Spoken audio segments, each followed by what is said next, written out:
The liberal media bias is on full display with the Freedom Convoy coverage. And now it's taking a dangerous turn. Get this, the Washington Post, Reuters, and other publications are sharing the names of donors to the truck protesters. We call that doxing. After their identities were exposed by hackers in a data breach of the Give, Send, Go fundraiser. Now the donors say they're getting harassed. Some say they've even been threatened. And the left-wing media seems to be playing a role with a journalist and podcaster exposing an email from a Washington Post staffer contacting people whose donation information was leaked and who gave as little as $40 to the truckers to ask them why they did so. Amazing what we're seeing. I mean, Julian, Washington Post, Reuters, Canada Press, putting the names of these individuals who are now being systematically harassed. And when you compare this double standard, in my view, where the Hunter Biden story censored off social media because of the hacked material policy on Twitter.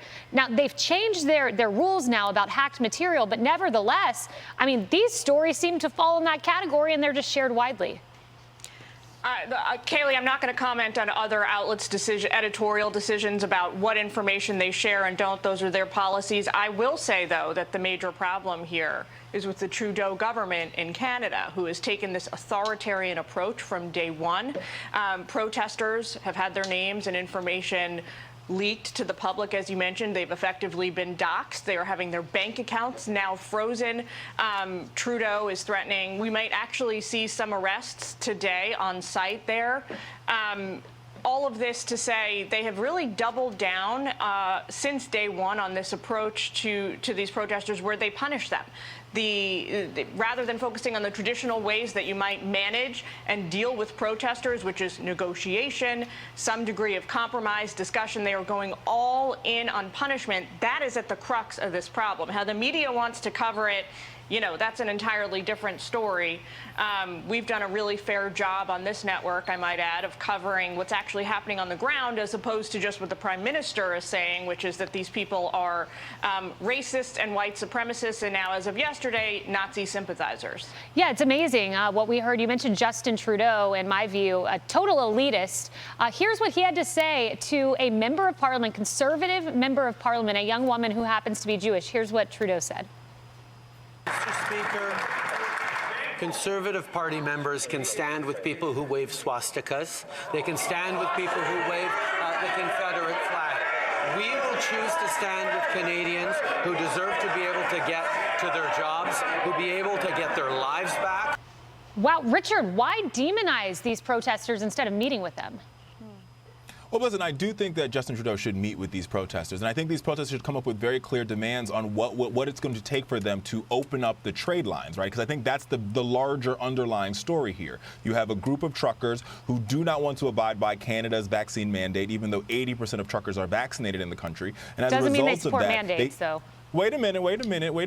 Well, I was getting that. As a result of that, they've blocked international trade lines that are disrupting both the Canadian as well as the United States, also the North American economy. Now, with that being said, I actually, where I disagree with Jillian, I usually agree with her, but where I disagree with her here is that I do think that there's a responsibility of editors and news directors not to dox people. I think it's unethical to dox people when you could tell the story without revealing this information. And any time a journalist is sort of faced with this sort of ethical challenge, it's really critical to understand, am I causing more harm by putting these people's information out there than the good of telling the truth about the story? And that balance, to me, seems to be a little bit unbalanced here.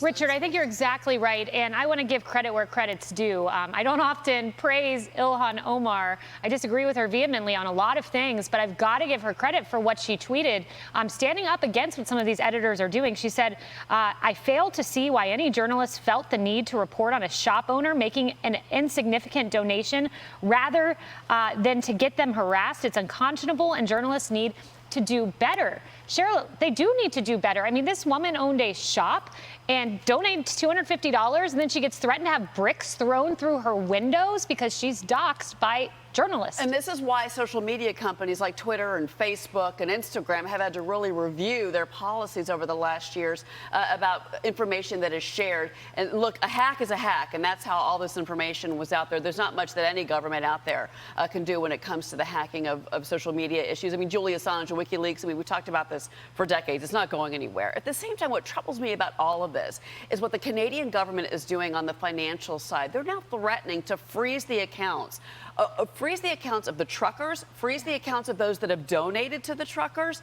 I'm not an expert on Canadian financial regulation, but I can tell you one thing. If this is going to go across state lines between Canada and the United States, we have laws in this country. Have you heard of the U.S. Treasury Department? Have you heard of the SEC, the FDIC? We follow the laws when it comes to finance in this country. The Canadians need to be very careful about what they're doing here. Fascinating point you mentioned. So, freezing bank accounts. We actually have a soundbite. It's not just the truckers that they're threatening here. Let's play this. This is the Justice Minister in Canada. Let's hear what he has to say about freezing bank accounts. Well, I think if you are a member of a pro-Trump movement who's donating hundreds of thousands of dollars and millions of dollars to this kind of thing, then you ought to be worried.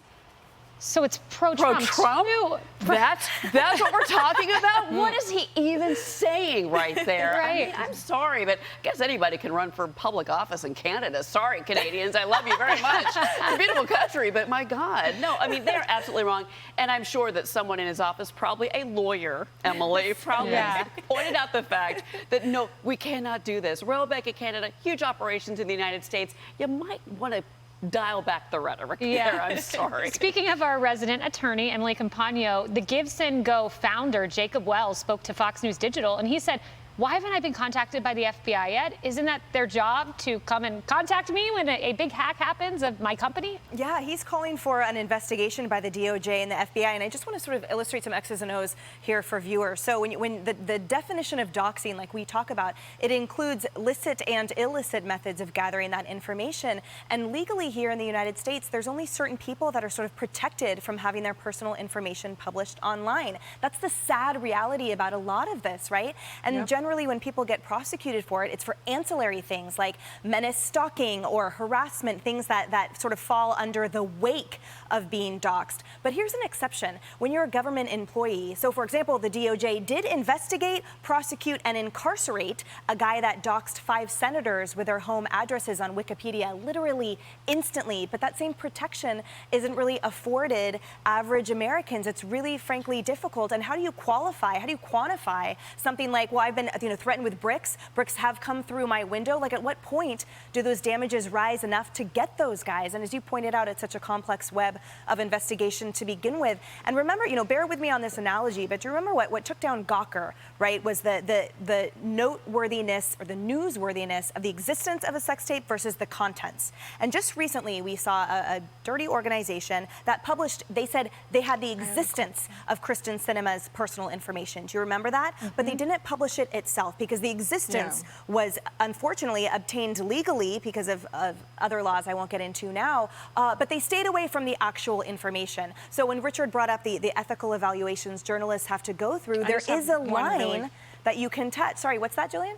Oh, I'm sorry, Emily. I didn't even know my mic was on. Oh, sorry. I thought you were. I'm sorry. I wanted to just say a quick point here. One of the reasons why Justin Trudeau declared this state of emergency was to invoke some of these financial powers that Cheryl has been talking about. He did this purposely because he knew that it would give him greater, what they call in Canada, regulatory powers when it comes to international finance and the banking system. He knew that this was going to be, one of the key powers he would sort of be able to take on if he did this was the ability to freeze people's bank accounts willy-nilly at his discretion. It's really incredible, and we got to move to the next segment here. But what I will say is, living through this trucker story, hearing about these powers that you talk about, Julian, I'm just so glad I live in the United States of America and not our northern neighbors. I mean, it's just crazy what's happening there.